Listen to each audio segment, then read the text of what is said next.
सर्वप्रथम सर्वांना सादर दंडवत प्रणाम। स्वागत आहे तुमचे आपल्या चॅनलवर, ज्याचं नाव आहे स्लाइस ऑफ लाईफ। आजचा आपला विषय श्री स्वामींनी दिलेला शिक्षणाचा, आध्यात्मिक ज्ञानाचा व मोक्षाचा अधिकार। आपल्या भारत देशामध्ये राजा राम मोहन रॉय यांनी श्री शिक्षणाचा पुरस्कार केला, ज्याची गौरवपर नोंद आजही इतिहासात आहे। महाराष्ट्रात महात्मा ज्योतिबा फुले यांचा गौरव करतात, हे योग्य आहे, परंतु त्याआधी म्हणजेच 800 वर्षापूर्वी आपल्या सर्वज्ञ श्री चक्रधर स्वामींनी हजारो महिलांना विद्वान केले।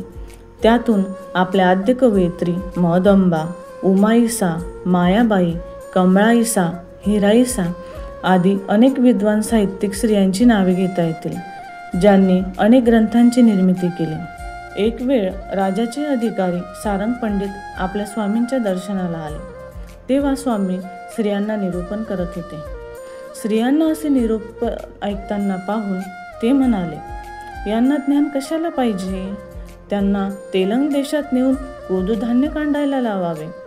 यावर स्वामींनी सारंग पंडितांना शिक्षापन केले आणि म्हटले, तुमचा काय जीव आणि यांच्या काय जीवले आहेत काय? तुमचा उद्धार करता परमेश्वर वेगळा आणि यांचा वेगळा आहे काय? धर्माची या साडा यांनी शिक्षण का घेऊ नये आणि तुम्ही असून काय कामाचे टोनगे? म्हणून शिक्षापन केले। वेद ऋचा लिहिणाऱ्या गार्गी मैत्रेयी या तुमच्या मायाबहिणींना ज्ञानाचा अधिकार नव्हता काय, असे ठणकावून सांगितले। ही श्री शिक्षण समानतेची आद्यक्रांती नव्हे, तर समाज सुधारणा परिवर्तन आहे।